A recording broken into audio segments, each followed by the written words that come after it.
Baxie's musical podcast. Resistance is useless!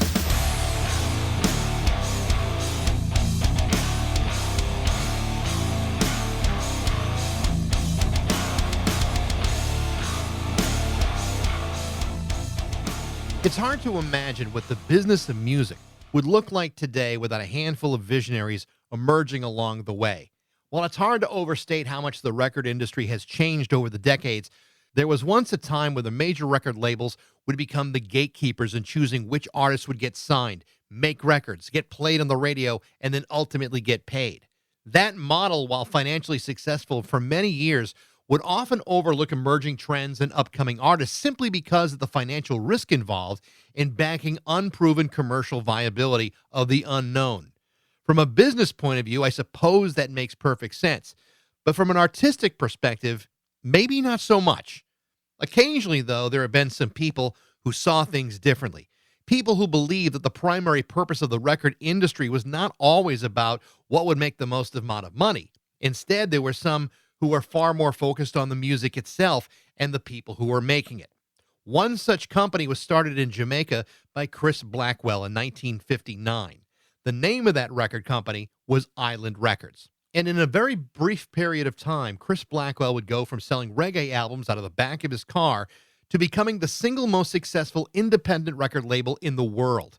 Blackwell's vision and tenacity turned Island Records into an international juggernaut, one that would not only introduce the UK and the rest of the world to ska and reggae, he would also eventually transform the company into one that would sign some of the biggest names in music.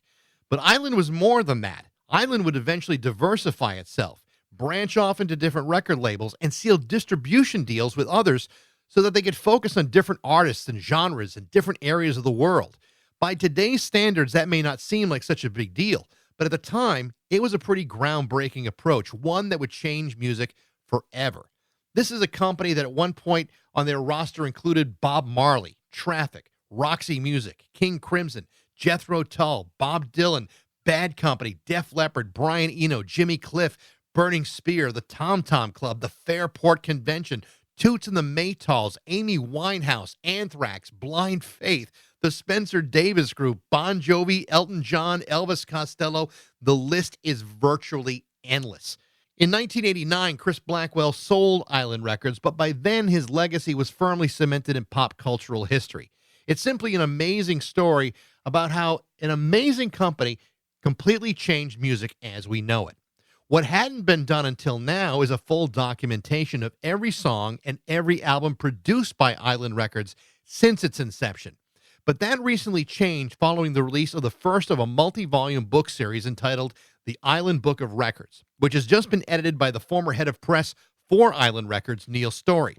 The first volume, which has just been released, focuses on the early beginnings of the company from 1959 to 1968.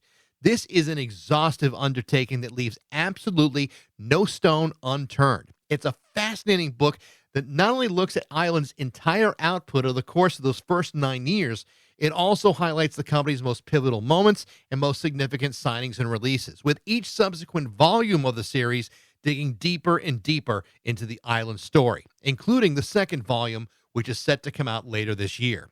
To talk about that, the book, and the music of Island Records is my guest today, former Island head of press, Neil Storey, on Baxie's musical podcast.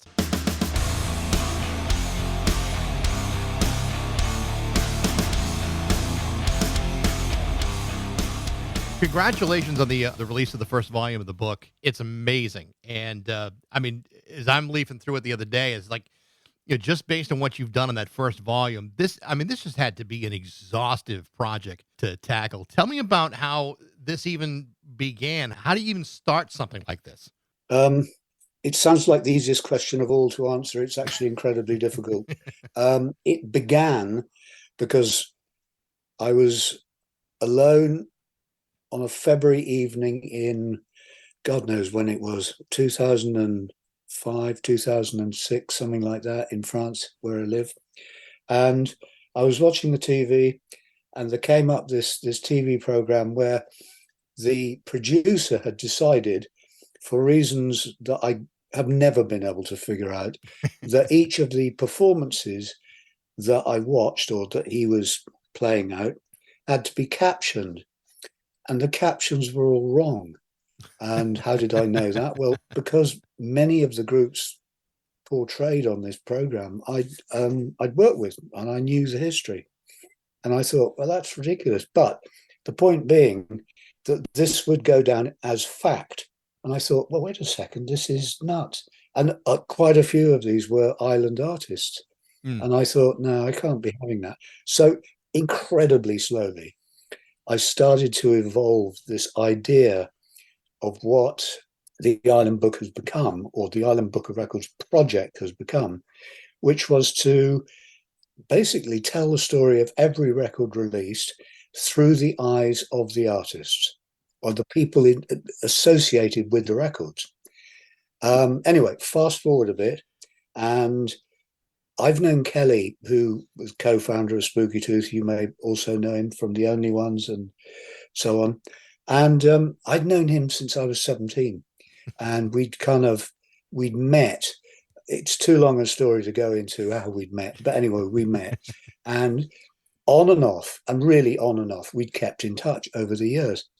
Anyway, what with one thing and another, dear old Kelly dies. He was suffering from cancer. Nobody knew, other than, obviously 3 or 4 people very close and family. And so I'm standing there at the funeral, and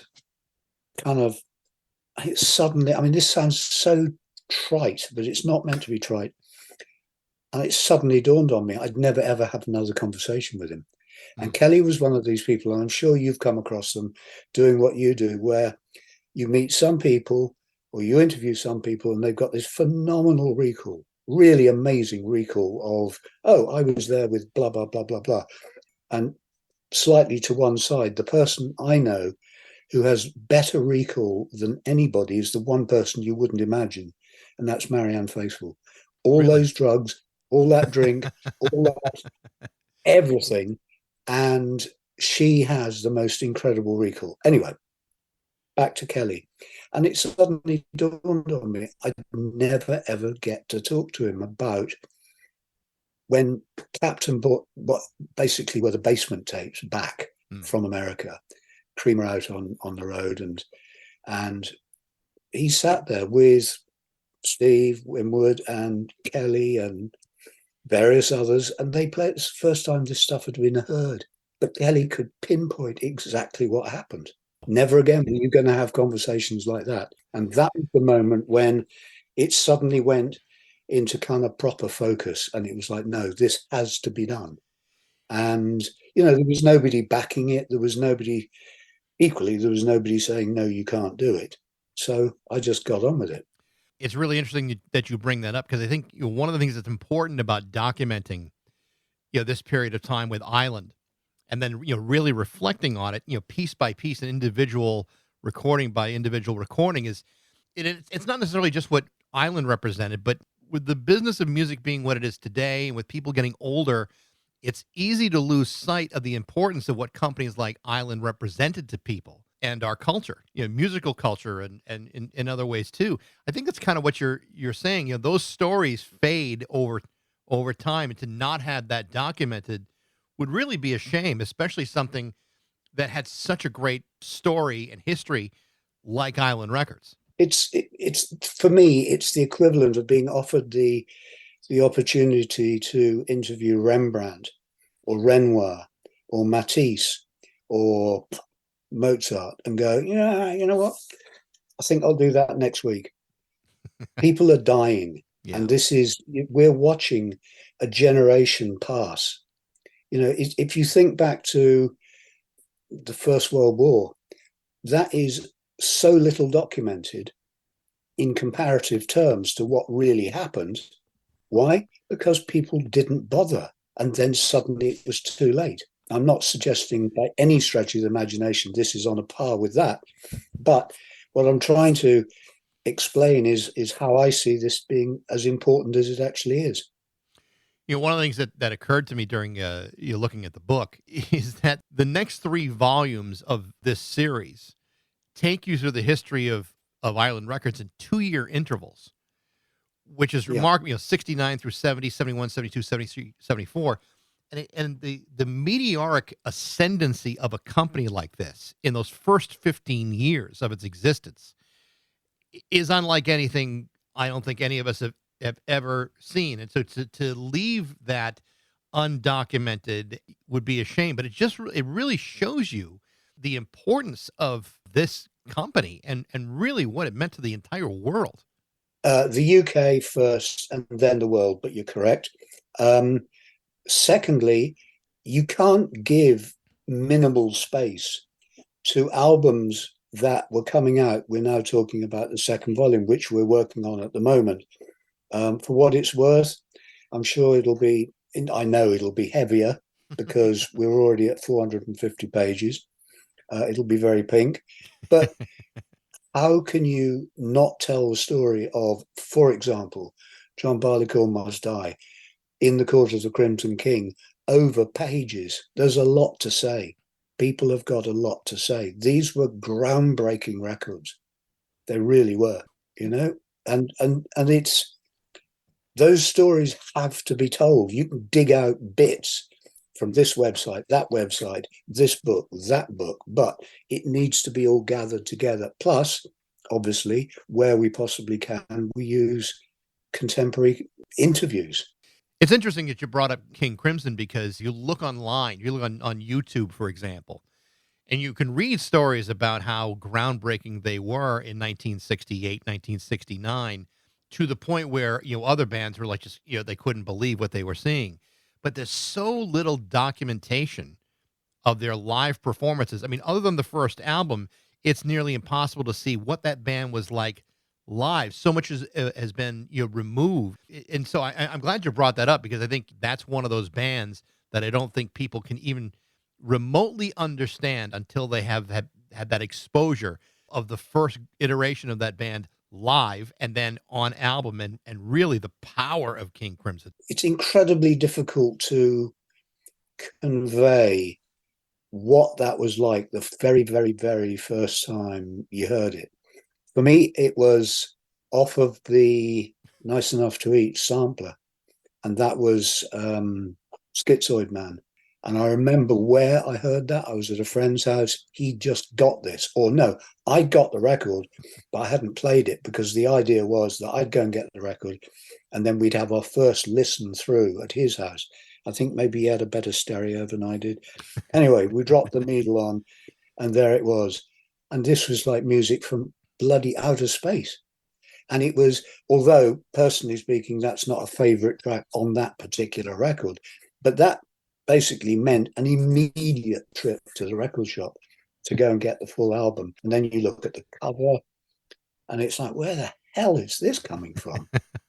It was just extraordinary. And I interviewed Mike Giles, who was the drummer on that.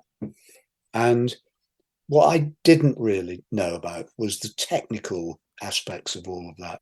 And he told me this brilliant story, which was when they were playing, because there was only the one tour when they did in America, and obviously a lot of dates in the UK, but it was far more rehearsed than ever I think either you or I would have realized. And he said there were bits when they get to a particular part in a particular song, let's call it, I don't know, whichever one you want to call it. And he said sometimes, just to confuse everybody, I would play my drum part backwards. And I sat there thinking, what are you talking about? How do you do this? But he knew it that well, and everybody would go, what's he doing? And then there would be another cue. It was all cue beats and cue this, that, and the next thing. So then he cues them in on another bit. How complicated is that? But this is 1969, for God's sakes. Yeah, just the tightness of that band is legendary, and then to hear 21st Century Schizoid Man, it's like, how is this even possible? How does a band become that much in sync to play that song? It's no wonder they stopped playing it after a while. I understand that. I spoke to Chris about them, and he said they were the band. I just had to have them. And he said the two guys who managed them were both sadly dead now. They were old Harrovians, a bit like Chris was. And he said they were motorbike guys. And he said, I'm not a motorbike guy at all. But he said, I got a Harley Davidson as well. And I was careering around and kind of haunting them. And he said, I nearly killed myself. But he said, I got them in the end. I got them and signed them. And then, I think that was the point. And we're slightly veering off volume 1 into volume 2 now. Sure. But I think that was one of the key points where Island suddenly grew into this. It was a different kind of company. And people, again, I'm repeating what people have told me who worked there at the time, David Betteridge. And he said, people started to look at what we were doing. All the ads were different. The sleeves are completely different. Think about the records that actually had the front cover or gatefold cover, and there was no name. Yeah, that's right. That hadn't been done before. Think about it. Not done before. The Traffic second album off volume 1, it's just got the Traffic logo. How cool is that? It's very cool. It's hard to imagine, a company like Island emerging today simply because of the way things are. But how do you assess the legacy of Chris Blackwell and starting this company from the ground up? In awe, frankly.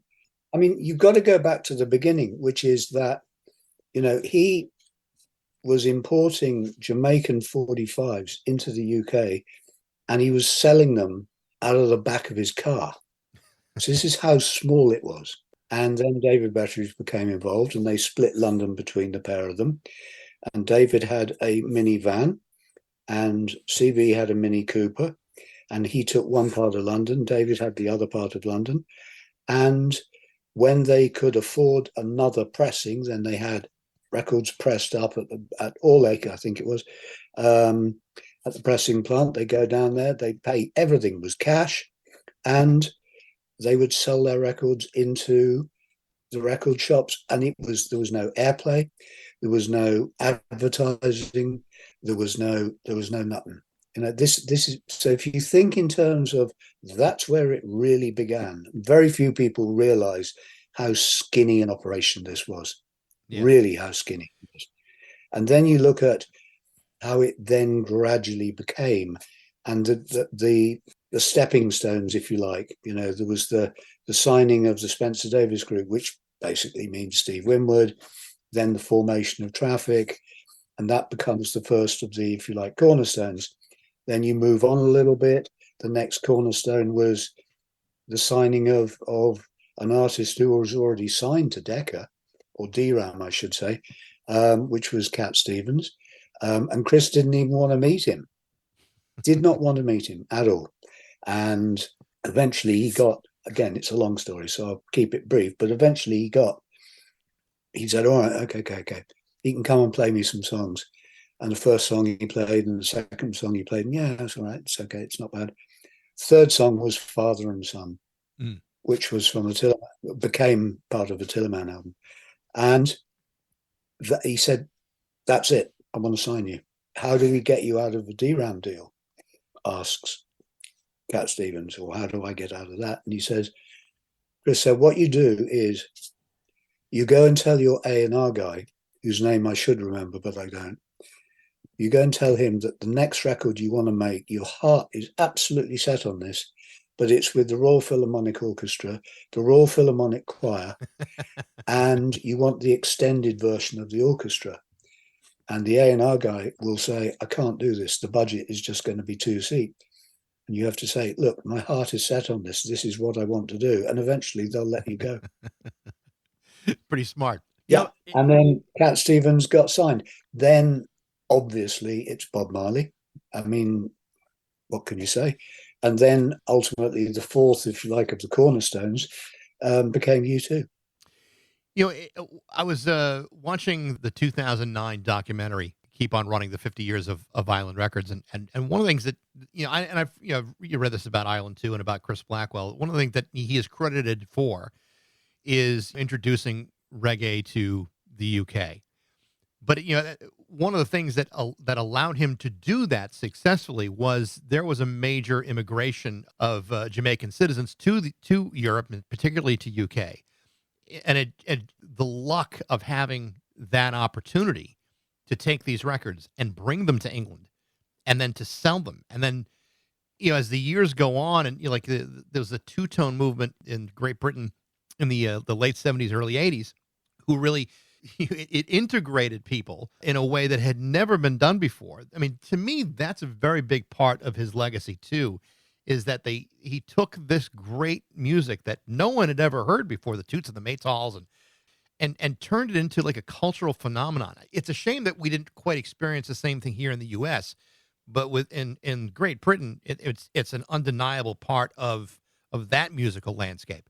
Well, it was if you think about it, it was kind of like a dance music, because that's what everybody was doing, from, ska and the blue beat and all that early stuff, which was being picked up by, as you correctly say, the Windrush generation, the immigrants. And then you have the mods at the varying clubs. The Scene Club is a perfect example, which is where Guy Stevens came through. You have the mods, and they're dancing, and they latch onto ska. It's not exactly held back, shall we say, with the success of Millie and My Boy Lollipop, for obvious reasons. I mean, 6 million copies of that around the world, that's going to up the ante, obviously. But it was much more than that. It became incredibly hip. It was this underground. People were talking about it. Again, the records are not advertised. They're not played on the radio. Where do you find them? You find them in your local record store. Where do you hear them first? You hear them in your local club. And that's it. It was literally one step at a time. And I think that's really important to emphasize. You mentioned My Boy Lollipop by Millie Small. It's this massive international hit for Ireland.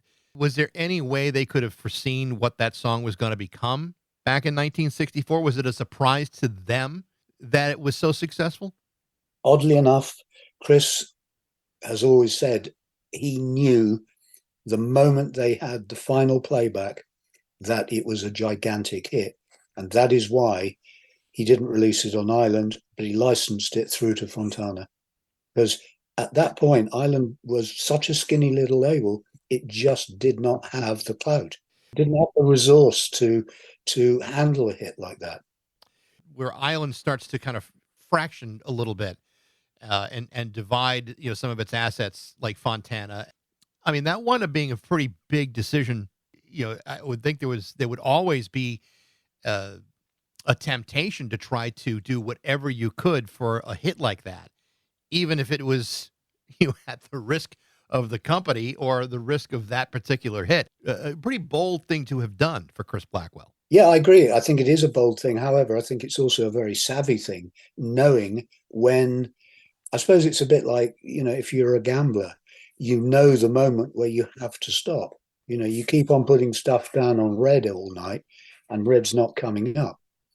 There comes a moment where you have to go, you know what? That's not such a smart move. And this is a lousy comparison, but I think it was a really clever move going, you know what? This company it was only 6 people working there or whatever it was at that point. We can't handle something like this. Therefore, license it to the big company who can do this around the world. It's a hit. Bish wash bish. Unbelievable.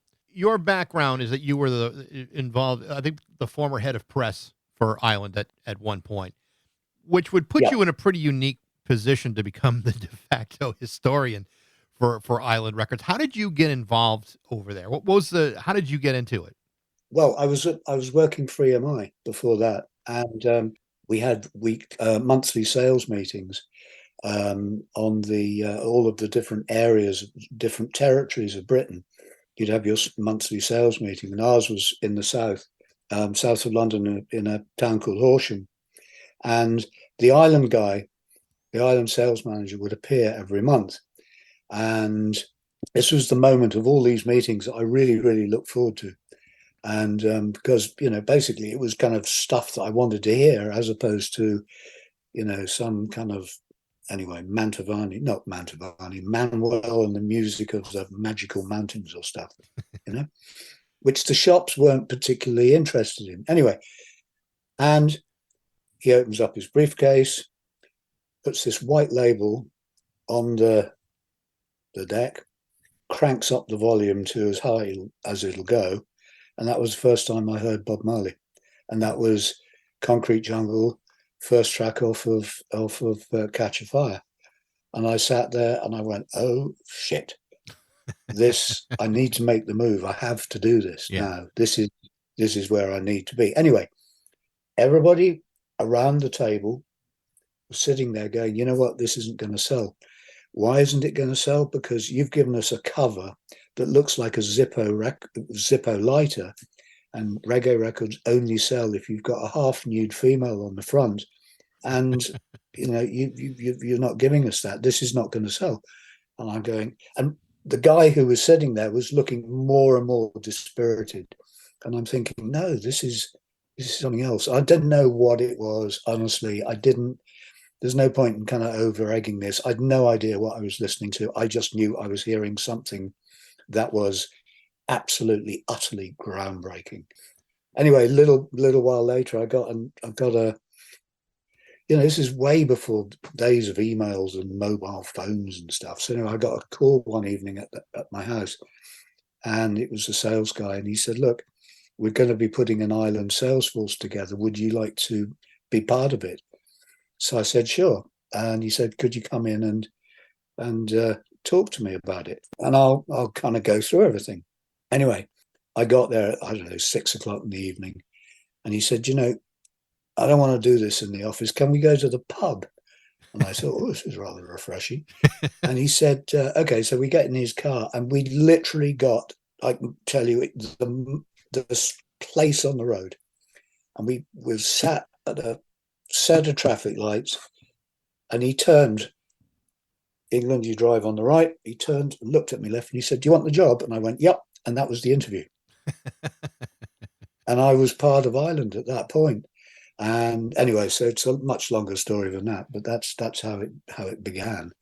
And it was just one of those unbelievable rides that you never imagined. It's like, can you imagine being paid to do your hobby? It sounds a bit sort of, I don't know, maybe it sounds a bit sycophantic. It's not meant to be that way at all, but it really was like that. I was paid to do my hobby. So therefore, to do what I'm doing now is, I stored a lot of information. I squirreled stuff away. One of the artists that I wanted to ask you about, because I've read other interviews that you've done, and you've mentioned Nick Drake by name as being one of your favorites in the Island roster. And what I think is really interesting about Nick Drake is he has only 3 albums that he recorded while he was alive. They are sparse, beautiful albums, all 3 of them. But this was a guy who refused to perform live. By all accounts, very insulated type of person, very quiet, prone to great deal of impression. When you have a guy like that, a tremendous talent and amazing capabilities, it sounds like Nick Drake could have been a very difficult project for any record company to take on, because in spite of the greatness that he had, I mean, there were some limitations to what could be done in selling a Nick Drake album or promoting a Nick Drake album if you're not willing to go out on the road, or if you're just literally sitting there in front of a microphone with you and a guitar, and that's all there is. Were there challenges with Nick Drake, and what did Island see in him that made him so important to the company? Ooh. Okay. I grew up in the same village as Nick. My parents knew his parents. We did meet at some point during that very sort of formative time, but he was 5 years older than me, or thereabouts, and the difference between that age and my age is like the most enormous gulf. Sure. And you don't really even, your sensibilities are different. You don't talk or anything like that. So it was a long time later that I became involved in anything to do with Nick's music. One of the first things I did when I was at EMI was we were selling in Pink Moon. I have to say, first off, I found Pink Moon the more difficult of the three albums. Brighter Later has always been the album that I return to. Interestingly, John Wood, who engineered all three, he comes over to us relatively regularly, and we sit and we talk. He's always said, without any quibbles whatsoever, it's the one record he would never change a thing on. Absolutely not a thing, which I kind of find interesting. You know, all the remastering of this, we could remix this today because we have the technology. No, he wouldn't touch a thing, which I find really interesting on that. In terms of how did it work with Ireland, it's the same with pretty much every act, believe this or not, that you believed in them or you didn't believe in them. If you believed in them, you went the extra mile, then you went another mile, and then you went a bit further along the road again. And if that didn't work, you went a bit further. There was no doubt in anybody's mind that Nick was a major artist. Nobody ever thought anything that he wasn't. There's no question about that. I've spoken to more than enough people who were there at the time. Everybody loved the music. He himself, he was, he's quiet, unbelievably shy at that point in his life. So come the time of Pink Moon, when he was starting to be not in really good shape, but you still went ahead. You still did what you had to do. You didn't give up. You really, really didn't give up. And the way that I can remember working on things like him was that somebody came to stay, somebody you hadn't seen for ages, somebody, I don't know what it was, but visitors, or you became friendly with people in record shops or whatever it was. And, people would play each other records they really liked. That was part of the social thing at that time. And generally speaking, a Nick Drake record would happen into the mix at any given point. Another band I can remember this happening with is the Waterboys. Early days of the Waterboys, they really weren't selling, but I can clearly remember playing people when This Is the Sea came out, and a friend of mine came to stay and playing it to him, and he sat there absolutely poleaxed. It was exactly the same with Nick's music. Joe Boyd has this thing that, you would play it to a potential girlfriend, and if she didn't get it, or the other way around, if she or he didn't get it, there was no relationship going to happen. And it's kind of true in a way. It is kind of true. It's a very personal thing. So is there a surprise that he now has this extraordinary acclaim? The songs were always there. It just maybe he was a bit ahead of his time. I think an argument can be made that he was, ahead of his time. I mean, how many artists have you heard since Nick Drake that are trying to recreate that magic of Nick Drake? There's very, very few that have done it successfully, but there certainly have been, plenty of people who've given it a good try. Yeah, but you can't recreate Nick. There's only one. I mean, this is coming back to Ireland. There was only one Wailers. There was not another one. There was only one Jimmy Cliff. There was only one Cat Stevens. You can't kind of have a secondary one down the road. There was only one Traffic. And you take those component parts out of Traffic, what are you left with? You take Woody out, so you got no sax, no flute, no kind of weird shit going on in the background. Doesn't sound like them anymore. Very, very important.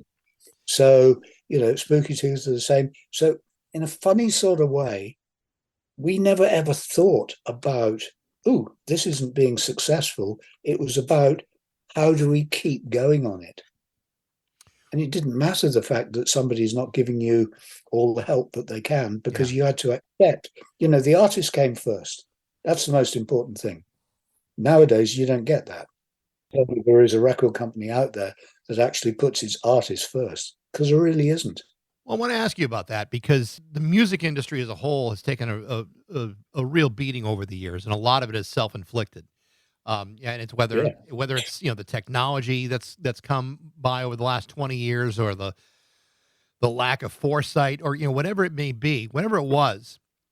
I mean, music right now is in a very tough position. You're trying to figure out what it wants to become and how it can become viable, and a lot of artists are becoming a little bit more in touch with taking part in other aspects of the business that they would never normally have had to take part in. It really has changed the way music is sold and the way it's distributed, and not to the benefit of the artist or to the music. What's your take on that, and where music is today, and the role of a record company as it stands now? Because it is so different.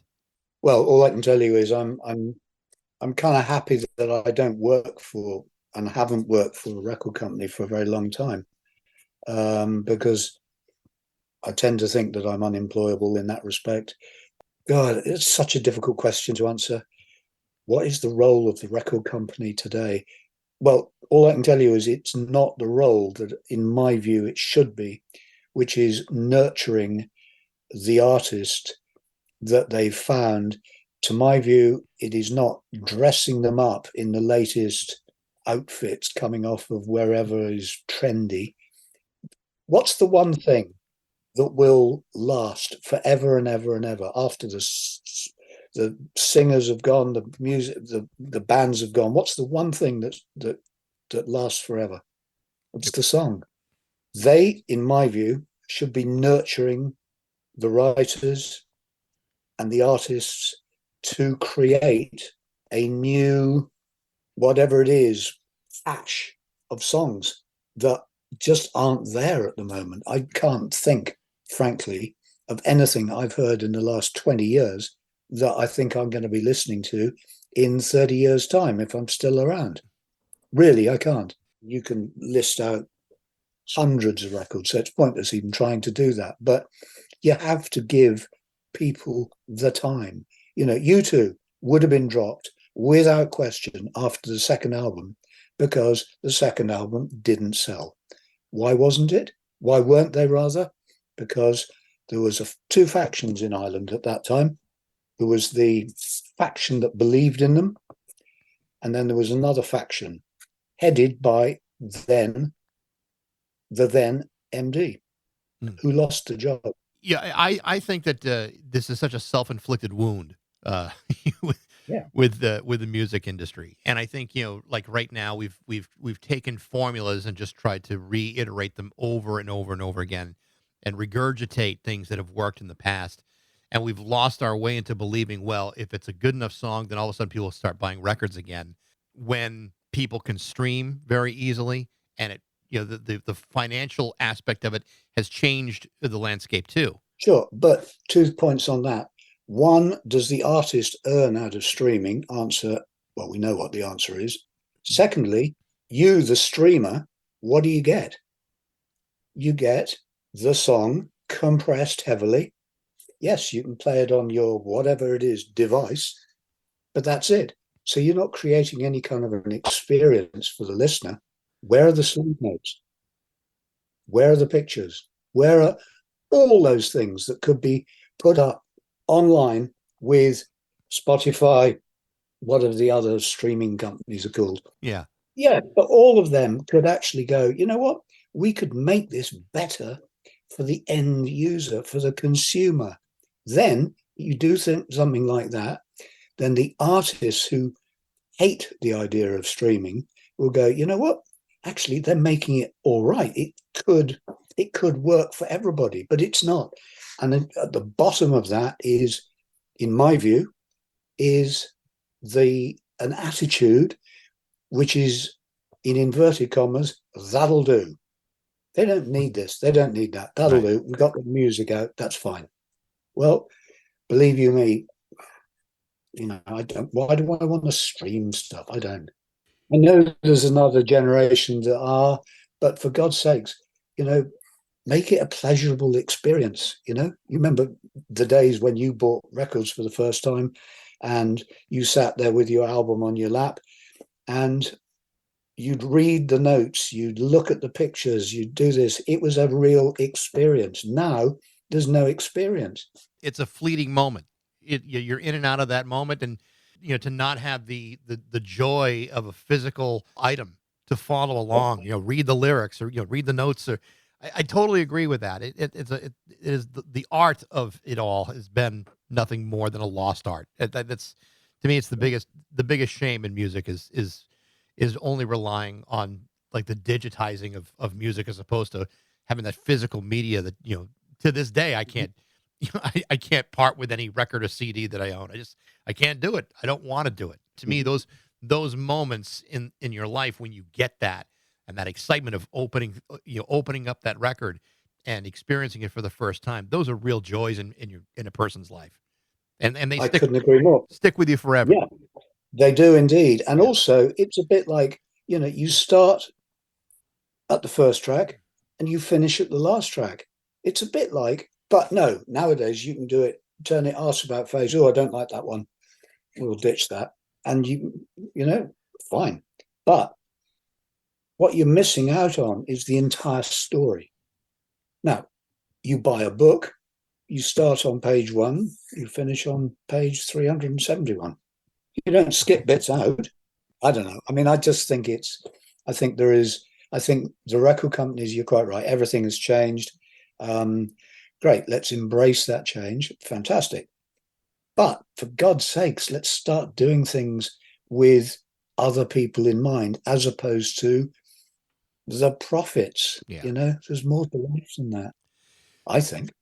The second volume of the book you talked about, you're working on that now, 1969 to 1970. Is there a time frame of when you expect that to be out this year, or is it still too soon to know for sure? No, we have deadlines. Our wonderful friends at Manchester University Press, I got the call a few days before Christmas. Here are the deadlines. And it's like, oh, fantastic.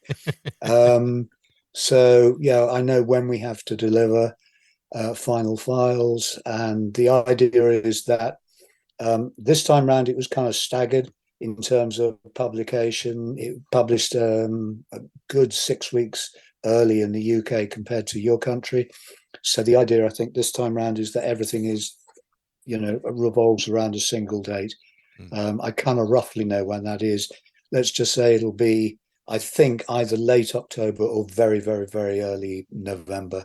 But it's just, I mean, this is the pink one. This is the, dare I say it, this is the sexy one. Island, pink label, Christ's sakes. I mean, that's as good as it gets, doesn't it?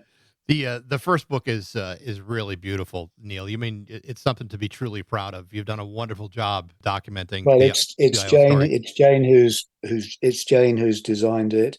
I just do the heavy lifting. She turns it into something that looks fantastic, and MUP are gracious enough to go, you know what you're doing.